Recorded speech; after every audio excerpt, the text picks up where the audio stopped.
అందరికీ యేసుక్రీస్తు నామమున వందనం తెలియజేసుకుంటున్నానండి. చక్కటి అవకాశం ఇచ్చిన మీ అందరికీ ప్రభు పేరిట వందనములు. ఒకసారి యెషయా గ్రంథము 7వ అధ్యాయము 14వ వచనం చదువుకొని స్టార్ట్ చేసుకుందాం. యెషయా గ్రంథము 7వ అధ్యాయము 14వ వచనం. కాబట్టి ప్రభువు తానే ఒక సూచన మీకు చూపును, ఆలకించుడి. కన్యక గర్భవతి అయి కుమారుని కని అతనికి ఇమ్మానుయేలు అని పేరు పెట్టను. ఇమ్మానుయేలు అంటే అర్థం చదవండి, కింద మీనింగ్ ఏముంది అనగా దేవుడు మనకి తోడై ఉన్నాడు. ప్రార్థన చేసుకుందాం. పరలోకమందున నా తండ్రి, మీకు వందనాలు దేవ, స్తుతులు స్తోత్రములు తండ్రి. ఉదయం నుంచి ఇప్పటి వరకు తండ్రి మమ్మల్ని కాచి కాబడు తండ్రి. అలాగే తండ్రి మా ప్రయాణంలో మాకు సహాయం చేసినందుకు మీకు లెక్కలేనని స్తుతులు స్తోత్రములు చెల్లించుకుంటున్నాం తండ్రి.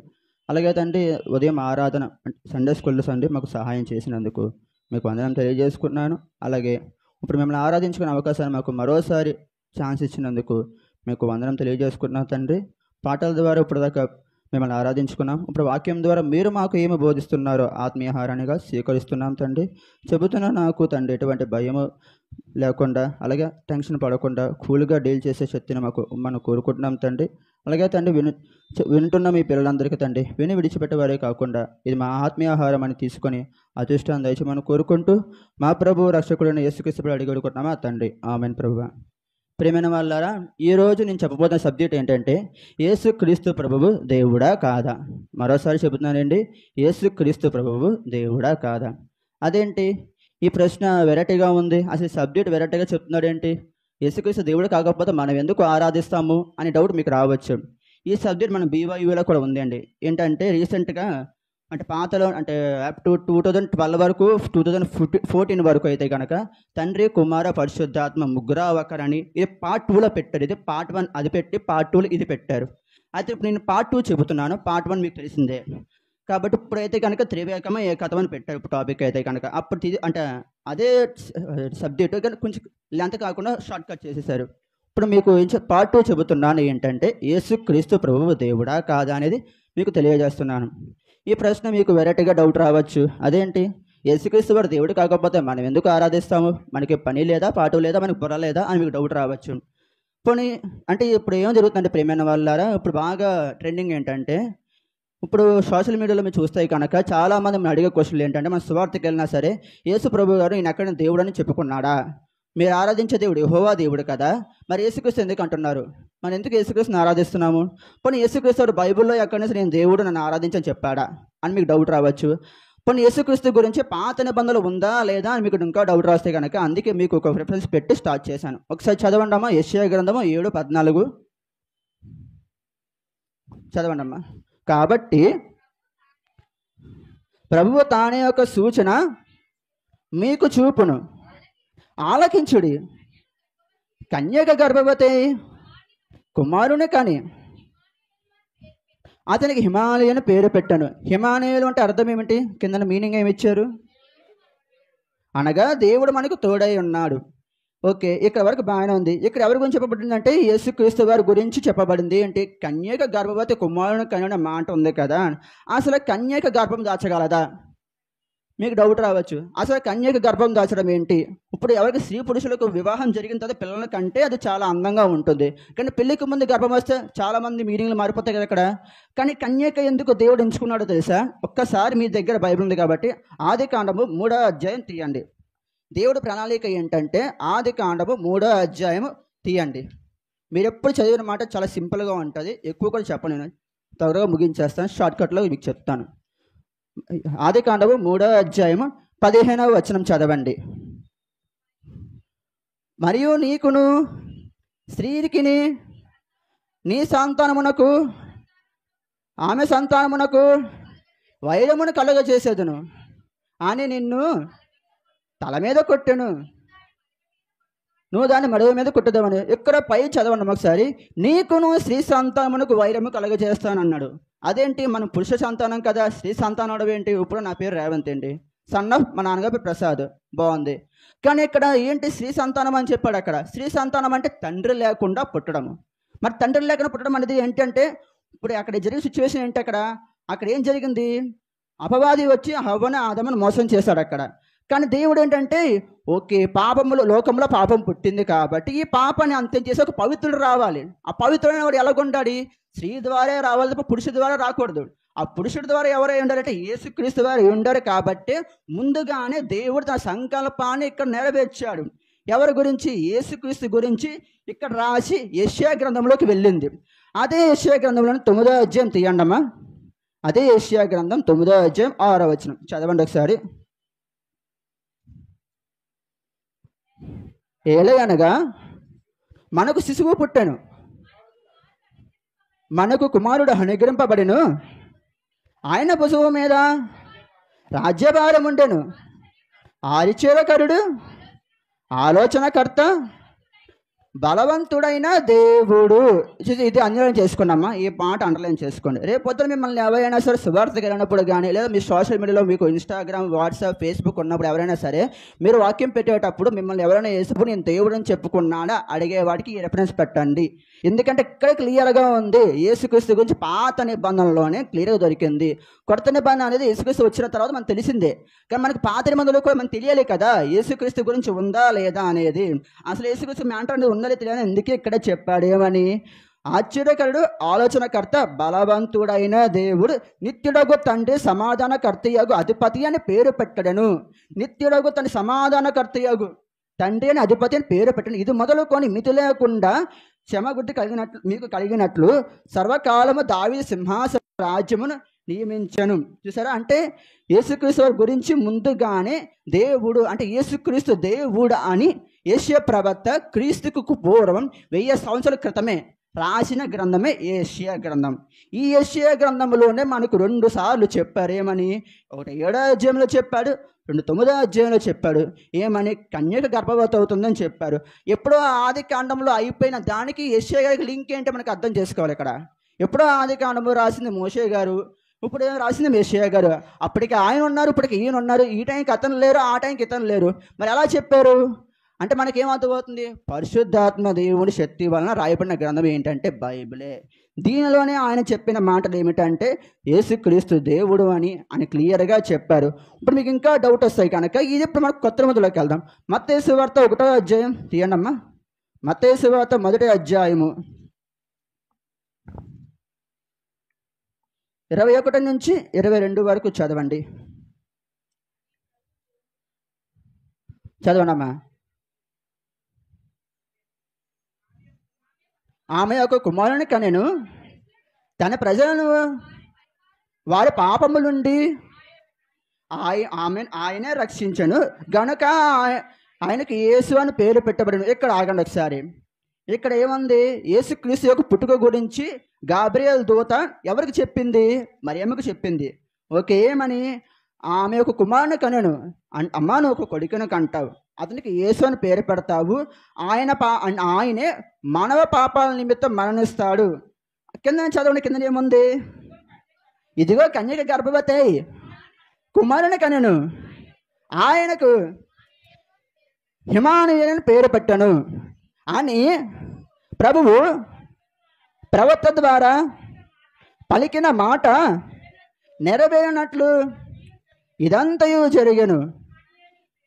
ఇమ్మానుయేలు పేరునకు భాషాంతరమును దేవుడు మనకు తోడై ఉన్నాడు. ఒక్కసారి ఇదిగో కన్యక గర్భవతి ఇమ్మానుయేలు గురించి చదవాం కదా, ఇది ఇంతకు మనం చదివాం. మరి గుర్తుందా మీకు? ఎక్కడ? యెషయా గ్రంథం. ఎప్పుడో యెషయా గ్రంథం క్రీస్తుకు పూర్వం 1000 సంవత్సరాలు రాయబడిపోయి మూత వేసిన గ్రంథాన్ని కొత్త నిబంధనలో 400 సంవత్సరాల క్రితం వచ్చిన మత్తయి సువార్తలో నెరవేరింది మాట. చూసారా? అంటే దీన్ని బట్టి ఏం అర్థమైంది? ఇమ్మానుయేలుగా అర్థం ఏమిటి? దేవుడు మనకు తోడై ఉన్నాడు. కొత్త నిబంధన మనకు గ్రీకు భాషలో రాయబడింది. గ్రీకు భాషలో మనం ఏం పిలుస్తున్నాము? యేసు అని పిలుస్తున్నాం, గ్రీకు లాంగ్వేజ్లోనే. మరి పాత నిబంధన హెబ్రూ భాష రాయబడింది. హెబ్రూ భాషలో యేసు ప్రభుని ఏమని పిలిచేవారు తెలుసా? ఇమ్మానుయేలు, యెహోవా దూత అని పిలిచేవారు. ఇంకా చెప్పాలంటే కనుక మెలుకు సేదకు అని కూడా పిలిచేవారు. అంటే మనకు గ్రీకు భాష నుంచి యేసు అని ట్రాన్స్లేట్ అయింది. ఇప్పుడు నేను ఎవరు? మగవాడిని.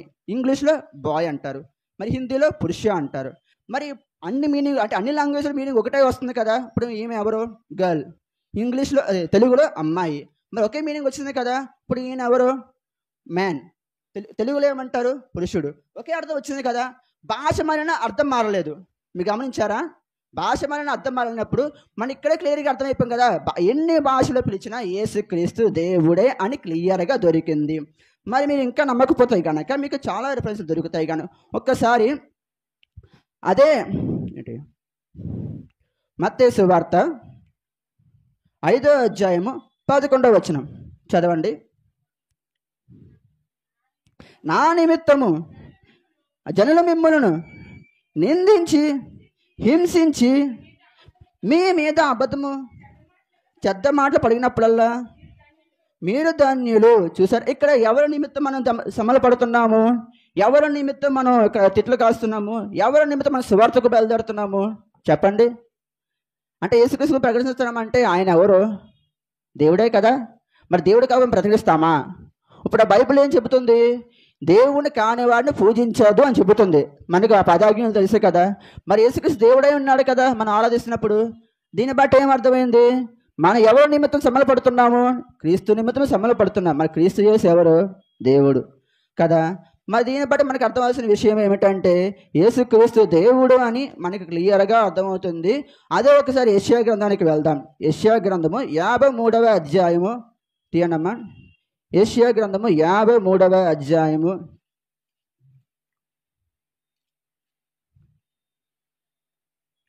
5వ వచనం చదవండి. మన అతిక్రమలను బట్టి అతడు గాయపరచబడెను, మన దోషములను బట్టి నలగొట్టబడెను, మన సమాధానమైన శిక్ష అతని మీద పడెను, అతడు పొందిన దెబ్బల చేత మనకు స్వస్థత కలుగుచున్నది. ఎవరి దెబ్బల చేత ఎవరు పొందుతున్నారు? ఎవరికి రక్షణ దొరికింది? ఎవరు దెబ్బలు పొందుతున్నారు? ఇక్కడ యేసుక్రీస్తు ఇక్కడ దెబ్బలు పొందుతున్నారు. మరి రక్షణ ఎవరు దొరికింది? మనకు రక్షణ దొరికింది. అంటే ఇక్కడ చూడండి ఒకసారి, మన అతిక్రమముల నిమిత్తం మన అతిక్రమముల నిమిత్తము అతడు గాయపరచబడెను, మన దోషములు బట్టి అతను నలగొట్టబడెను. అంటే మన అతిక్రములు అంటే ఏంటి? అతిక్రములు క్రియలు అంటే ఏంటి? ఇక్కడ మనం అది పనులు, బాగా చెప్పారు, పనులు. ఎస్, అంటే మనం చేసే పాపపు పనుల వలన. పాపపు పనులు అంటే ఏం చేస్తాం? కంటి ద్వారా చేస్తాం, బ్రెయిన్ ద్వారా చేస్తాం, చేతుల ద్వారా చేస్తాం, కాల్ ద్వారా చేస్తాం. రకరకాలుగా మనం పాపములు చేస్తాం. పాపము చేయని మనుడు అంటే ఎవడు భూమి మీద లేడు అని మనకు రోమపత్రికలో సెలవిస్తుంది వాక్యం. అయితే మరి ఆ నిమిత్తం మనకు ఎవరు శ్రమలు పొందారు? మన అపరాధాలుగా మనం చచ్చిపోవాలి. ఇంకా చెప్పాలంటే పాత నిబంధన ప్రకారం ఇంకా రన్నింగ్గా ఉంటాయి కనుక పాత నిబంధన ప్రకారంగా బలులు అర్పించాలి. బలి కనుక అర్పించకపోతే ఆ రోజు వాడు చచ్చిపోవాలి. ఇంకాడు బతుకుంటే కనుక ఇంకా దేవుడు అని బతుకుడు కూడా ఉంచాడు. ఇంకా కానీ కొత్త నిబంధనలు ఏమైంది? అదంతా కొట్టేశాడు. ఏకంగా ఏమైంది? ఒకే బలి జరగాలి, అది యేసుక్రీస్తు అయి ఉండాలి. ఆ బలి నిమిత్తంగానే ఏం జరిగింది? ఇక్కడ యేసుక్రీస్తు వారు బలి అయ్యారు కాబట్టి మనకు దేవుడు అయ్యాడు. మన ఊరికనే ప్రభువు మనం అమ్మలేదు. ఒకసారి చూస్తే కనుక లోక సువార్త 24వ అధ్యాయము 44వ వచనం చదవండి ఒకసారి. లోక సువార్త 24వ అధ్యాయము 44వ వచనం చదవండి ఒకసారి. అంతటా ఆయన మోషే ధర్మశాస్త్రములోను ప్రవక్తల గ్రంథములోను కీర్తనలోను నన్ను గురించి రాయబడినవన్నీ నెరవేరవలెనని మీ యొద్ద ఉన్నప్పుడు మీతో చెప్పిన మాటలు నెరవేరనని వారితో చెప్పాను. ఏం చెప్పిన మాటలు అవి? 46వ వచనం చదవండి అమ్మా. 46. క్రీస్తు శ్రమపడి 3వ దినమున మృతులలో నుండి లేచినని చెప్పాను. ఓకే, ఇక్కడ చూడండి ఒకసారి. ఇక్కడ ఏముంది? మోషే ధర్మశాస్త్రములోను కీర్తన గ్రంథములోను ప్రవక్తల గ్రంథములోను. మీకు ఇంతకు ముందే పాత నిబంధనలు రిఫరెన్స్లు పెట్టాను. మీకు యెషయా గ్రంథం పెట్టాను, ఆదికాండం పెట్టాను. వీళ్ళందరూ ఎవరు? ఆదికాండం రాసిన పేరు, వ్యక్తి పేరు ఏమిటి? మోషే గారు. మరి మోషే గ్రంథం కాదు ఆదికాండం. ఇక్కడ ఏమంటే మోషే ధర్మశాస్త్రం నెరవేరింది. మరి ప్రవక్తల గ్రంథములు అంటే యెషయా గారు ప్రవక్తే కదా. ప్రవక్త గ్రంథంలో నెరవేరింది కదా, ఇక్కడ నెరవేరింది. మళ్ళీ ఇంకేముంది? నన్ను గురించి రాయించారు. నా గురించి అంటే యేసుక్రీస్తు వారి గురించి అక్కడ రాశారు. ఏమని రాశారు? క్రీస్తు శ్రమపడి 3వ దినమున తిరిగి లేచాను అని ఇందాక మీకు యెషయా గ్రంథం 53వ అధ్యాయం 5వ వచనంలో చూపించాను అన్నమాట. ఓకేనా? మీకు నెరవేరంటే కదా ఇక్కడతోటి. నెక్స్ట్ ఇంకేముంది? క్రీస్తు శ్రమపడి మూడో దినమున తెగిలేచిన మాట నెరవేరినట్టు ఇక్కడ మీకు అయింది కదా. మరి ఇక్కడ మనం యేసుక్రీస్తుని ఆరాధిస్తున్నామంటే కారణం ఏమిటి? కొంతమంది ఏమంటారంటే 3 మేకులు పీక్కోలేనివాడు, శవంతో చచ్చిపోయినవాడు అంటున్నాడు. ఒరే, కళ్ళు తీసి బాగా చదవరా, పక్కకు రారా ఒకసారి. 44 వచ్చిన చదవరా. శవం కాదరా, తిరిగి లేచాడరా, సమాధి కూడా ఇంకా ఖాళీగా ఉందిరా. సైంటిస్టులు కూడా ఇప్పటికే షాక్ అవుతున్నారు. అక్కడ ఏముంది? క్రీస్తు శ్రమపడి మూడో దినమున తిరిగి లేచాడు, మేము శవాన్ని ఆరాధించేవాళ్ళం కాదు అని చెప్పాలి. మనం శవం ఆరాధించేవారైతే కనుక ఇక్కడ ఉంటామా? చెప్పండి. నా యేసుక్రీస్తు వారు ఏమని చెప్పాడు తెలుసా? నేను మృతులకు దేవుడు కాదు అన్నాడు, నేను సజీవులకు దేవుడు అన్నాడు. మరి మృతులకు దేవుడు అయిన వారు మనం ఎలా ఆరాధిస్తాము? యేసుక్రీస్తు చెప్పిన మాట ఇప్పుడు చెప్పినోడు పాటించాలి కదా. మరి క్రీస్తు గారు పాటించండి కదా మాట. ఏం చెప్పారు ఆయన? నేను మృతులకు దేవుడు కాను, సజీవులకు దేవుడని. మరి క్రీస్తు గారు నెరవేర్చిన మాట ఉంది మరి. అనేవాడు సజీవంగా తిరిగి లేచాడు, దేవుడు అయ్యాడు మనకి. దీన్ని బట్టి అర్థం కాదు మనకేంటంటే ఆయన చెప్పిందే కాకుండా చేసి చూపించేవాడు. అంటే మనకి ఎవరో యేసుక్రీస్తు వారు దేవుడై ఉన్నాడు. ఇంకా మీకు అర్థం కావాలంటే కనుక ఒక్కసారి అదే ఆది కాండంలోకి వెళ్ళండి. అంటే ఒకసారి పాత నిబంధనలోకి వెళ్దాం. ఇప్పుడు పాత నిబంధన ఆది కాండము 14వ అధ్యాయము. ఆది కాండము 14వ అధ్యాయం 18వ వచనము చదవండి ఒకసారి. మరియు షాలేము రాజు అయిన మెలికీషెదెకు రొట్టెను ద్రాక్షారసమును తీసుకొని వచ్చాను. అతడు సర్వోన్నతుడగు దేవునికి యాజకుడు. ఎవరు తీసుకొని వచ్చారు ఇక్కడ? షాలేము రాజు అయిన మెలికీషెదెకు యొక్క రొట్టె ద్రాక్షారసాన్ని, మెలికీషెదెకు ఉన్న రొట్టె ద్రాక్షారసాన్ని తీసుకొని ఎవరి దగ్గరికి వచ్చారు? అబ్రహాం గారి దగ్గరకు వచ్చారు. పైన మీరు చదువుకుంటే కనుక అక్కడ అంతా ఉంటుంది. అయితే ఈ షాలేము రాజు అబ్రహాం దగ్గరకు వచ్చి, అయ్యా, నేను మెలికీషెదెకు అని దేవునికి యాజకుడిని, అంటే పనివాడిని, నేను ఆయన ఆరాధించే భక్తుడిని, సేవకుడిని. నేను అతను నాకు పంపాడు. ఏమిచ్చి పంపాడు తెలుసా? నన్ను మీ దగ్గరకు అబ్రహాం దగ్గరికి వెళ్ళు, అక్కడ ఆయనకు నా రొట్టె ద్రాక్షారసం ఇమ్మని చెప్పాడు. నా రొట్టె ద్రాక్షారసం అంటే ఏంటి? రొట్టె ద్రాక్షారసం అంటే అర్థం చెప్పండి ఒకసారి. శరీరము, రక్తము. ఇది మనం చదువుకున్నాం కదా, 1 కొరింథీ పత్రిక 10వ అధ్యాయంలో ఉంటుంది అన్నమాట. చదువుకుంటే కనుక ఏంటి? నా శరీరము అనగా ఏంటి? యేసుక్రీస్తు యొక్క రొట్టెగా భావించి శరీరంగా అయింది. నా రక్తము అనగా ద్రాక్షారసముగా రక్తంగా మార్చాడు అక్కడ. అంటే దీన్ని బట్టి ఏమైంది అంటే పాత నిబంధనలో యేసుక్రీస్తు దేవుడు అని షాలేము చెప్పాడు. షాలేమే చెప్పిందే కాకుండా అబ్రహాం కూడా చెప్పాడు ఇక్కడ. ఏమని? నేను యేసు ప్రభువుని కూడా దేవుడిగా అంగీకరిస్తున్నాడు. ఎందుకు అంగీకరించాలో తెలుసా? యోహాను సువార్త 14వ అధ్యాయం తీయండి. ఎందుకు మనం యేసుక్రీస్తుని దేవుడిగా అంగీకరించాలని అక్కడ ఉంటుంది. యోహాను సువార్త 14వ అధ్యాయం తీయండి. ఎందుకు మనం యేసుని ఆరాధించాలి? ఆరాధించకపోతే వచ్చిన నష్టాలేంటి? ఆరాధిస్తే వచ్చిన లాభములు ఏంటి? 14వ అధ్యాయము 6వ వచనము చదవండి. యేసు నేనే మార్గము, సత్యము, జీవము, నా ద్వారానే తప్ప ఎవడో తండ్రి యొద్దకు రాడు. అంటే పరలోకానికి వెళ్ళాలి మార్గం ఎవరై ఉండాలి? యేసే ఉండాలి. బ్రతికి ఉండాలంటే, అంటే చనిపోయినా సరే తిరిగి లేవాలంటే ఎవడు నమ్మాలి? యేసుని నమ్మాలి. ఎవడు మంచిగా జీవించాలంటే ఎవరిని నమ్మాలి? యేసుని నమ్మాలి. అంటే అబ్రహాము పరలోకానికి వెళ్ళాలంటే ఎవరిని నమ్మాలి? మెలికీషెదెకు అని యేసుక్రీస్తు నమ్మాలి. మనకు ఇందాక మీకు చెప్పాను కదా, పాత నిబంధన హెబ్రూ భాష రాయబడింది కాబట్టి అప్పటి కాలంలో యేసు ప్రభువుని యెహోవా దూత అని, మెలికీషెదెకు అని, ఇమ్మానుయేలు అని పిలిచారు. కొత్త నిబంధన గ్రీకు లాంగ్వేజ్కి వచ్చింది కాబట్టి ఇక్కడ మనం యేసుక్రీస్తు అని, మెస్సయ్య అని, హోసన్నా అని, రక్షకుడు అని పిలుస్తున్నాము. ఓకేనా? అప్పుడు అంటే అబ్రహాం గారు పరలోకానికి వెళ్ళాలంటే ఎవరు నమ్మారు? అక్కడ ఎవరు నమ్మారు చెప్పండి? మెలికీషెదెకు అయినా యేసుని నమ్మారు. ఎందుకు నమ్మారు?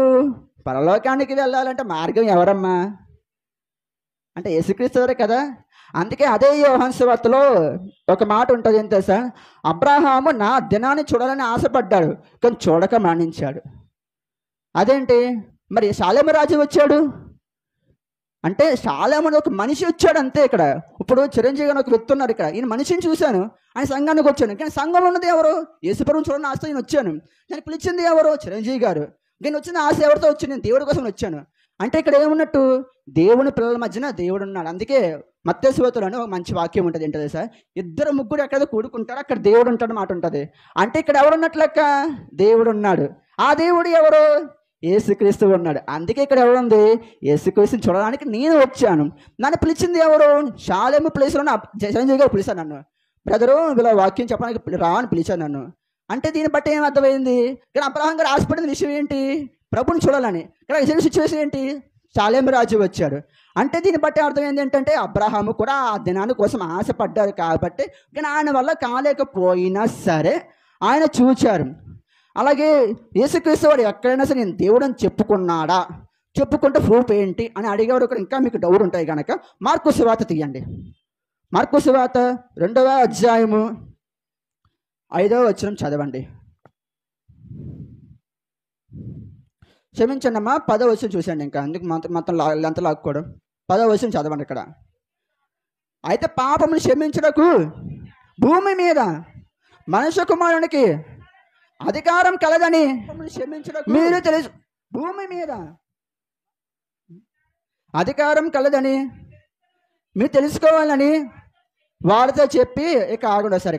ఇక్కడ యేసుక్రీస్తు వారు వాక్యాన్ని బోధిస్తున్నప్పుడు రూమ్ అంతా ఏమైపోయిందంటే ఫుల్ అయిపోయింది. ఇలాగ సీమలాగా ఫుల్ అయిపోయింది. అయితే వచ్చేవారందరికీ దారికి అడ్డంగా ఉన్నారు. అది మనం తోసుకోలేక ఏం చేశారంటే ఆ పక్షవాయు కలిగిన కుటుంబం అంతా కలిపి పైకప్పుల మీదకి ఎక్కి పైకప్పుని చీల్చేసి ఆ పక్షవాయుని కిందకి దించి ఏమన్నారంటే మీ పాపములు క్షమించబడ్డాయి కుమారా అన్నారు. అయితే శాస్త్రులు ఏమన్నారంటే 7వ వచనం చదవండి సరే. 7వ వచనం 2:7 మార్కు సువార్త. వాడు ఇతడు ఇట్లెందుకు చెప్పుచున్నావు? దైవ చూసినా చేయుచున్నావు కదా. దేవుడు ఒక్కడే తప్ప పాపమును క్షమింపగల వాడెవడని తమ హృదయంలో ఆలోచించుకునేది. ఇక్కడ ఆగండి ఒకసారి. ఇదే 7వ వచనం కానీ 10వ వచనంకి వస్తే 10వ వచనం ఏముంది? మనుష్య కుమారుడు కూడా పాపమును క్షమించే అధికారం కలదని చెప్పాడు. మరి పాపముల కోసం మరణించే వ్యక్తి ఎవరో భూమి మీద? యేసుక్రీస్తు వారు వచ్చారు. అంటే ఆ దేవుడు ఎవరు? పాపాన్ని క్షమించే దేవుడు ఎవరు? యేసుక్రీస్తు వారు. అంటే ఇక్కడ ఏమైంది? యేసుక్రీస్తు నేనే దేవుడు అని చెప్పుకున్నాడు. ఇక్కడ మీకు అర్థమైందా? పాపమును క్షమించే అధికారం మనిషి కుమారుడికి కలదు అని చెప్పాడంటే కారణం ఏమిటి? నేనే దేవుని రా బాబు, నేనే మిమ్మల్ని క్షమిస్తున్నాను రా బాబు అని ఇక్కడ క్లియర్గా చెప్పాడు. కానీ మనం ఏం చేస్తున్నా? ఇంకా డౌట్ డౌట్ డౌట్. ఎందుకమ్మా డౌట్? నాకు అర్థం కాదు. మీరే ఎంత డౌట్గా అంటే రేపు స్వార్థకి వెళ్తే ఎవరిని ఏం సమాధానం చెప్తారు? డౌట్ ఎందుకు పడుతున్నారు అసలు? ఆయన ఏం చెప్పారు? గుడ్డివారు చూస్తున్నారు, చెవిటివారు వింటున్నారు, మగవారు మాట్లాడుతున్నారు, కుంటివారు నడుస్తున్నారు, నా విషయమై సందేహపడిన వాడు ధన్యుడు అని యోహానుకు చెప్పమని చెబుతారు యేసుక్రీస్తు. అప్పటికి బాప్తిస్మం ఇచ్చే యోహాను అరెస్ట్ అవుతారు. అంటే అతనికి అంత డౌట్ వచ్చిందంటే మరి మీకైనా డౌట్ రాకపోయినా ఉండొచ్చా?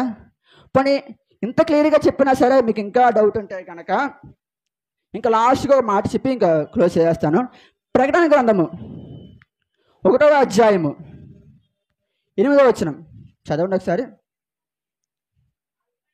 ఆల్ఫయు ఒమేగయు నేనే, వర్తమానము భూత భవిష్యత్ కాలమును ఉన్నవాడు నేనే అని సర్వాధికారియు దేవుడగును ప్రభు సెలవిచ్చుచున్నాడు. ఏ ప్రభు సెలవిచ్చుచున్నాడు? ఏ దేవుడు సెలవిచ్చుచున్నాడు? యేసుక్రీస్తే చెబుతున్నాడు. నేనే ఆల్ఫా, నేనే ఒమేగా, నేనే ఆది, నేనే అంతం అని చెబుచున్నాడు అని సర్వాధికారి యొక్క ప్రభు. అంటే ఎవరో? యేసుక్రీస్తు ప్రభువు. ఆనాడు అబ్రహాముకి చెప్పిన మాట, ఆనాడు ఆది కాండం 1వ అధ్యాయం రాయబడిన మాట, ఆనాడు 1వ అధ్యాయం 27, 26 రాయబడిన మాట, ఆనాడు రాయబడిన మాట ఎక్కడికి నెరవేరిన మాట ఏంటంటే ఆల్ఫా ఒమేగా నేనే, మొదలు చివర నేనే, ఆది అంతము నేనే, నేనే మార్గం, నేనే సత్యం, నేనే జీవం. ఎవడైనా స్వర్గానికి వెళ్ళాలని నన్ను టచ్ చేయాలి, నన్ను టచ్ చేయకుండా ఎవడు వెళ్ళలేడు అని క్లియర్గా చెప్పేశారు యేసుక్రీస్తు. అంటే ఏంటి? దేవుడని ఆయన క్లియర్గా ఇక్కడ చెప్పాడు. మరి మనకి ఇంకా డౌట్ ఏంటి? యోహాను సువార్త 1వ అధ్యాయము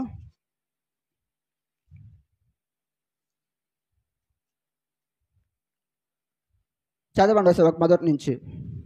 ఆది యందు వాక్యం ఉంటాను. ఇక్కడ బాగా అండర్లైన్ చేసుకోండి అమ్మా, ఈ సెంటెన్స్ బాగా అండర్లైన్ చేసుకోండి. ఆది యందు వాక్యం ఉంటాను. ఆది యందు అంటే ఏంటి? In the beginning. In the బిగినింగ్లో ఏముంది? ప్రారంభంలో ఏముంది? వాక్యం ఉంది. వాక్యం దేవుని యొద్ద ఉండెను. ఓకే, వాక్యమే దేవుడై ఉండెను. ఆయన ఆది యందు దేవుని యొద్ద ఉండెను, సమస్తం ఆయన మూలంగా కలిగెను.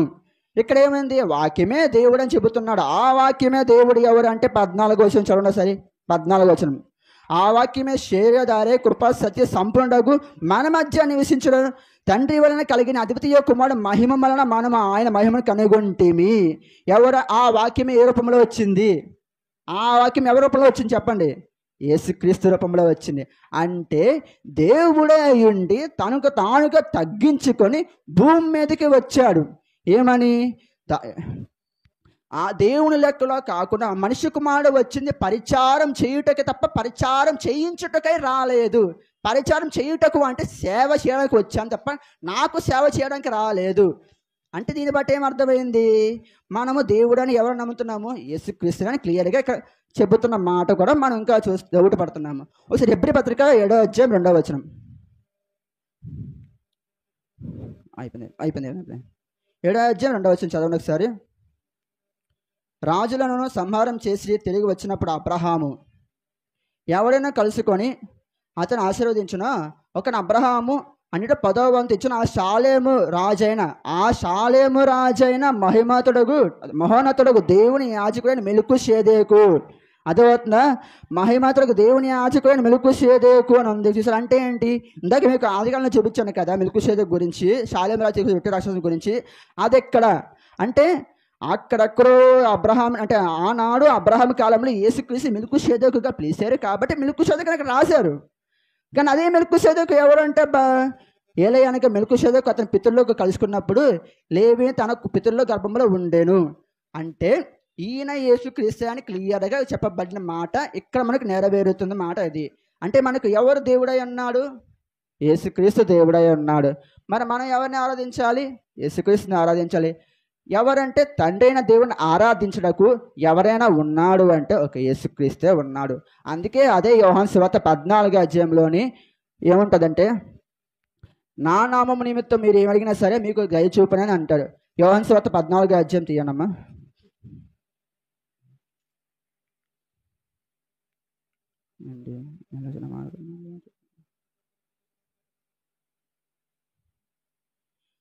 యోహాను సువార్త 14వ అధ్యాయం 8వ వచనం చదవండి. అప్పుడు ఫిలిప్పు ప్రభువా తండ్రి మాకు కనపరచమని మాకంతే చాలని ఆయనతో చెప్పగా యేసు ఫిలిప్పు నేనెంతకాలము నీ మీద ఉండునను నువ్వు నన్ను ఎరుగవా? పిలుపు గారు ప్రభు దగ్గరకు వచ్చి అడిగారంట, ఓ ప్రభువా మాకు దేవుని చూపించయ్యా, ఇక మాకేం వద్దు అన్నాడు. అప్పుడు యేసు ప్రభు గారు అవునా రా అని పిలిచారా? తిట్టాడు అక్కడ అతన్ని. బాబు రాబాబు చూపిస్తాను అన్నాడా? ఆగరా అని అన్నాడు అతన్ని. చెప్పండి ఒకసారి చెప్పండి, ఆగమని చెప్పండి. అక్కడ ఏమన్నాడు? అక్కడ ఓ పిలుపు ఇంతకాలం నేను మీ మధ్య తిరిగాను, నేను మీ మధ్యనే ఉన్నాను, మీతోనే తిరిగాను, మీ పక్కనే కూర్చున్నా, మీ పెడితే తిన్నా లేదంటే మూసుకొని కూర్చున్నా, ఇంతకాలం మీ మధ్యలో తిరుగుతూనే ఉన్నాను. నేనే బాబు దేవుడిని చెబితే దేవుడి కావాలంటే ఏంటో నువ్వు నాకు అర్థం కాదు. అంటే నీకు ఇంకా నాకు బలు పెరగలేదు అంతే కదా, అంటే మీకు ఇంకా జ్ఞానం రాలేదు. అంటే నన్ను చూచి ప్రతివాడు తండ్రిని చూచి ఉన్నాడు అని క్లియర్గా చెప్పాను. అదే 9వ వచనంలో నన్ను చూచి ప్రతివాడు తండ్రిని చూచి ఉన్నాడు అంటే ప్రభువుని చూస్తే దేవుని చూసినట్టే. అర్థమైందా? ఇంకా క్లియర్గానా? ప్రభుని చూసి ప్రతి ఒక్కడు దేవుని చూసినట్టే. ఈ వాక్యం చేసి ప్రతి ఒక్కడు ప్రభుని ఎలాగో చూస్తున్నాడో ఈ ప్రభుని చూసి ప్రతి ఒక్కడు దేవుని చూసేసినట్టే. అంటే దీన్ని బట్టి ఏమర్థమైంది? క్రీస్తు యేసు దేవుడు అని మనం ఆరాధించడానికి కూడా అధికారాలు ఉన్నాయని బైబిల్లో మనకి ప్రూఫ్లు ఉన్నాయి. అందుకే ప్రకటన గ్రంథం 1:8 వచనంలో నేనే ఆల్ఫా నేనే ఒమేగా, ఆదియు నేనే అంతము నేనే, మొదలు నేనే చివర నేనే, భూత భవిష్యత్ వర్తమాన కాలం. భూత అంటే ఏంటి? అయిపోయింది. భవిష్యత్తు అంటే రేపటి గురించి రాబోయేది. వర్తమానం అంటే జరుగుతుంది. భూతకాలం అంటే పాత నిబంధన కాలంలో అధికారంలో అయిపోయింది కదా, మెల్కీషెదెకు గురించి, యెషయా గ్రంథంలో హిమాయన గురించి అయిపోయింది కదా, యెహోవా దూత గురించి అయిపోయింది కదా. ఇప్పుడు మనకు కొత్త నిబంధనలు ఏముంది? వర్తమానంలో జరుగుతుంది కదా. ఇప్పుడు కొత్త నిబంధన మనం యేసుని పిలుస్తున్నాము అంటే నెరవేరుతుంది కదా. రాబోయే భవిష్యత్తు ఏముంది? మరి స్వాత ప్రకటిస్తున్నాం కదా, అది రాబోయే భవిష్యత్తు. అంటే అక్కడ యేసు ప్రభువే దేవుడు, ఇక్కడ యేసు ప్రభువే దేవుడు, రేపు జరగబోయే యేసు ప్రభువే దేవుడు. అంటే మనకి దేవుడు ఎవరు? యేసుక్రీస్తే. ఎవరైనా కాదు అంటే కనుక ఏ ఫ్రెండ్స్ పంపించండి. మీకు ఇంకా డౌట్ ఉంటే కనుక ఒక్కసారి అదే యోహాను సువార్త 10:33 వచనం చదవండి.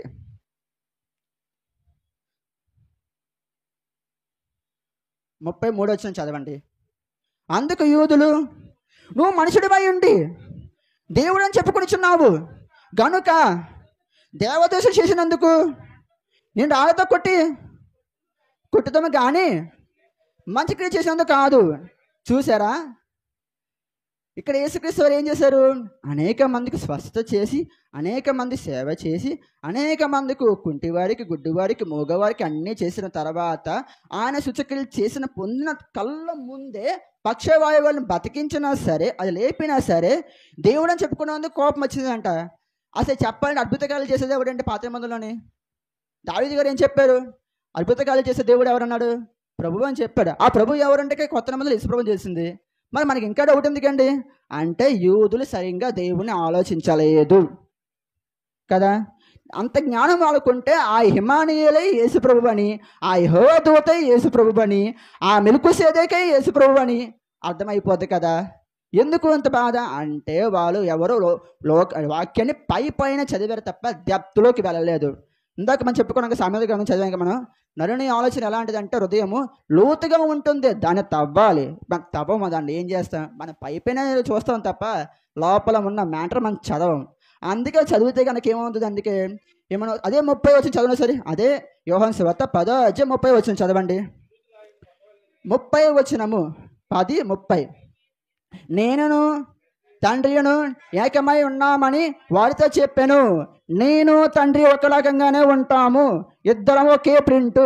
ఇప్పుడు నేను ఉన్నానండి, నేను ఎవరు పోలిక? మా అమ్మగారు పోలిక అని అందరూ అంటారు. ఇప్పుడు నన్ను చూస్తే మా అమ్మగారు చూడవలసిన లేదు. ఎందుకు? Same print. మాకు అక్క ఉంది, నాకు అక్క ఉంది. ఆ అక్క వచ్చి మా నాన్నలాగే ఉంటుంది, ప్రింట్ మా నాన్న ప్రింటే. మా అక్కని చూస్తే మా నాన్న చూడవలసిన లేదు, ప్రభువుని దేవుడు చూడవలసిన లేదు. అర్థమైందా? ఒకే ప్రింట్ పోయింది. ఇప్పుడు ఇతను ఉన్నారండి, మీ నాన్నగారి పేరు ఏంటండి? మీ నాన్నగారు అప్పారావు గారు. రమణ గారిని చూస్తే అప్పారావు గారు చూడాల్సిన లేదు. ఎందుకు? ఒకే ప్రింట్ కాబట్టి, ఒకే పొలిక్ కాబట్టి కదా. అలాగే ప్రభుని చూస్తే దేవుని చూడాల్సిన లేదు, ఒకే రకంగా ఉంటాం మనం అందరూ. అంటే ఏంటి? అందుకే ఆదికాండము 1:27 ఏముంది? దేవుని స్వరూపమందు స్త్రీని గాను పురుషుని గాను పుట్టించాడు. మనం ఏం చేస్తాము? మనం చదవం కదా, మనకి అంత జ్ఞానం ఉంటుంది. మనకేం టైం పాస్ అయిపోవాలి. ఏముంది? మండే నుంచి సాటర్డే వరకు వర్క్స్, ఇప్పుడు సండే గంట అదేం చేస్తామా? ఏదో ఆయన చెప్తా మనం వింటాం అంతే. అది కూడా విని ఒకరు నిద్రపోయే వాళ్ళు ఉంటారు, ఒకరేమో ఆలోచించే వాళ్ళు ఉంటారు, ఒకరేమో నవ్వుకునే వాళ్ళు ఉంటారు, ఇంకా రకరకాలుగా అన్నీ జరుగుతూ ఉంటాయి. కానీ మనం ఆలోచిస్తామా? పని అయిపోయి ఇంటికి లేక పలానా దగ్గర ఒక వ్యక్తి చెప్పాడు కదా, ఇది నిజంగా ఉందా అని తీసేవాళ్ళు ఉంటారా? ఏదో 100 మందిలో 2-3 ఉంటారు, 1000 మందిలో 4-5 వస్తారు అంతే. దీన్ని బట్టి ఏమవుతుంది? క్లియర్గా నేను తండ్రి ఒక రకంగానే ఉంటాము. నన్ను చూసి ప్రతి ఒక్కరు తండ్రిని చూసినట్టే. అందుకే నేనే మార్గం, సత్యం, జీవం. నా ద్వారా తప్ప ఎవడు తండ్రి దగ్గరకు రాలేడు. నన్ను టచ్ చేసిన తర్వాతే తండ్రి దగ్గరికి వెళ్తాడు. నన్ను టచ్ చేయాలంటే ఏం చేయాలి? ఆయనను నమ్మాలి. ఆయన దేవుడిగా అంగీకరించి ఏమన్నాడు? నమ్మి బాప్తిసం పొందినవాడు రక్షింపబడును, నమ్మని వాడికి ఏముంటుంది? శిక్ష వింపబడును. మరి నమ్మాలంటే ఏం చేయాలి?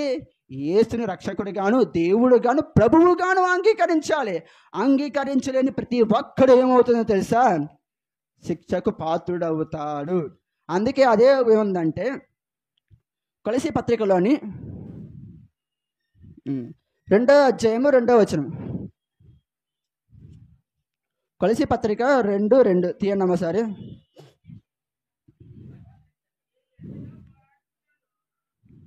కాదమ్మా, అది కాదు, సారీ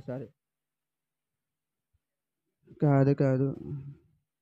అదే ఇదేంటంటే ప్రతి నామమును ప్రభు నామమును మోకాలు వేయాలని ఉంది కదమ్మా. ఒకసారి అదే ఒకసారి 9 అనుకుంటా. సారీ క్షమించండి. ఒకసారి 10 వచనం చదవండి ఒకసారి. మరి ఆయన యందు మీరును సంపూర్ణై ఉన్నారని ఆయన సమస్తం ప్రధాన అధికారులుగా శిరస్సై ఉన్నాడు. 10 వచనం చదవండి ఒకసారి. ఏమన్నా ఇక్కడ? మరియు ఆయన యందు నేనును సంపూర్ణై ఉన్నారని ఆయన సమస్త ప్రధానులకును అధికారులకును శిరస్సై ఉన్నాడు. శిరస్సు అంటే ఏంటంటే ఇప్పుడు మన ఇంగ్లీష్లో కుటుంబానికి పెద్ద దిక్కు ఎవరు అంటాం మనం. కుటుంబానికి పెద్ద దిక్కు ఎవరు? భర్త, తండ్రి. మరి సంఘానికి పెద్ద దిక్కు ఎవరు? యేసుక్రీస్తు కదా. ఇదే మన ఎక్కడ ఉంది? మొదటి పత్రికలో ఉంటుంది. సంఘానికి శిరస్సు క్రీస్తు, క్రీస్తుకు శిరస్సు తండ్రి అయిన దేవుడు. అంటే ఇప్పుడు మనకి సంఘంలో దేవుడు ఎవరు? ఇప్పుడు సంఘం అంటే ఏంటి? నలుగురు కూడుకున్న ప్లేసే సంఘాన్ని అంటారు. ఈ సంఘానికి హెడ్ ఎవరు? పాస్టర్ అంటాం. కానీ పాస్కి హెడ్ ఎవరు? చిరంజీవి గారికి హెడ్ ఎవరు? యేసుక్రీస్తు. యేసుక్రీస్తుకి హెడ్ ఎవరు? తండ్రి అయిన దేవుడు. అంటే తండ్రి అయిన దేవుడు మాటలు మనకు ఎవరి ద్వారా అందుతున్నాయి? యేసుక్రీస్తు ద్వారా అందుతున్నాయి. ఆ యేసుక్రీస్తు మాటలు మనకి ఎవరు చెబుతున్నారు? చిరంజీవి గారు చెబుతున్నారు కదా ఇక్కడ. ఆ చెప్పే మాటలు మనం వింటున్నాం. అంటే మనం ఇప్పుడు ఎవరిని ఆరాధిస్తున్నట్లక్క? తండ్రి అయిన దేవుడు ఎవరి నామమును ఆరాధిస్తున్నాము? యేసుక్రీస్తు నామమును తండ్రి అయిన నామమును అంటే ఆరాధిస్తున్నాం. కాబట్టి మనకు దేవుడు ఎవరంటే, సంఘానికి హెడ్ ఎవరంటే, మనకు హెడ్ ఎవరంటే యేసుక్రీస్తు. ఇప్పుడు కుటుంబానికి పెద్ద దిక్కు భర్త, తండ్రి, అలాగైతే సంఘానికి పెద్ద దిక్కు యేసుక్రీస్తు. దీన్ని బట్టి ఏమవుతుందంటే యేసుక్రీస్తే నిజమైన దేవుడు అని మనం తెలుసుకొనిచున్నాము. కానీ మనం ఇంకా డౌట్ పడుతున్నాం. కాబట్టి ఒక్కసారి కనుక చూస్తే తీతుకు పత్రిక 2:13 చదవండి అమ్మా. 2:13 అయిపోయింది సార్, ఇంకా 5 minutes అయిపోతుంది. 2:13 అనగా 2:13 అనగా మహాదేవుడును మన రక్షకుడైన యేసుక్రీస్తును మహిమ యొక్క ప్రతిష్ట కొరకు ఏర్పరచుచు ఎదురు చూచుచు ఈ లోకములో స్వస్థబుద్ధితోను నీతితోను భక్తితోను బతుకుచుండవాలని మనకు బోధిస్తున్నది. చూడండి ఇక్కడ పైన ఏముందండి? అనగా మహాదేవుడైన రక్షకుడైన యేసుక్రీస్తు. మహాదేవుడైన రక్షకుడైన యేసుక్రీస్తు అంటే ఇక్కడ దేవుడు ఆయనే, రక్షకుడు ఆయన, యేసు ఆయనే. యేసు అంటే అర్థం ఏంటండి? రక్షకుడు. క్రీస్తు అంటే ఏంటి? అభిషక్తుడు. అభిషక్తుడు అంటే ఏంటి? సింహాసనం కూర్చొని కిరీటం పెట్టుకున్నవాడు రాజు అవుతాడు కదా, అభిషేకం పొందినవాడు. మరి ఆ రక్షకుడు ఎవరో? యేసుక్రీస్తు. ఆ దేవుడు ఎవరో? యేసుక్రీస్తు. కాబట్టి ఇక్కడ మనకు అర్థమైంది ఏంటంటే యేసుక్రీస్తే దేవుడు అని క్లియర్గా మనకు అర్థమైంది. కాబట్టి ఇది మరి ఎవరైనా మిమ్మల్ని అడిగితే కనుక ఈ రెఫరెన్స్ రాసుకొని షేర్ చేయండి. అలాగే ఈ యొక్క సువార్తలు చెప్పేటప్పుడు మీరేమీ భయపడకండి. ఎందుకంటే మనకు సంఘానికి శిరస్సైన ఎవరో యేసుక్రీస్తు మన పక్కన ఉన్నప్పుడు మన ఎవ్వడికి భయపడాల్సిన అవసరమైతే లేదు. ఓకేనా? నేను సువార్త ప్రకటించినప్పుడు నాకు చాలామంది ఇలాంటి క్వశ్చన్స్ అడిగారు. కాబట్టి ఇలాంటి క్వశ్చన్స్ అడిగేటప్పుడు నేను కూడా 4-5 సార్లు చదివి ఆలోచించిన మాటలు, దొరికినప్పుడు చెప్పిన మాటలు ఇప్పుడు చెబుతున్నాను.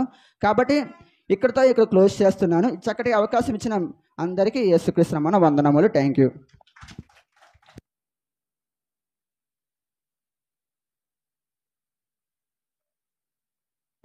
చాలా సంతోషం బ్రదర్, చాలా చక్కటి వర్తమానాన్ని అందించారు.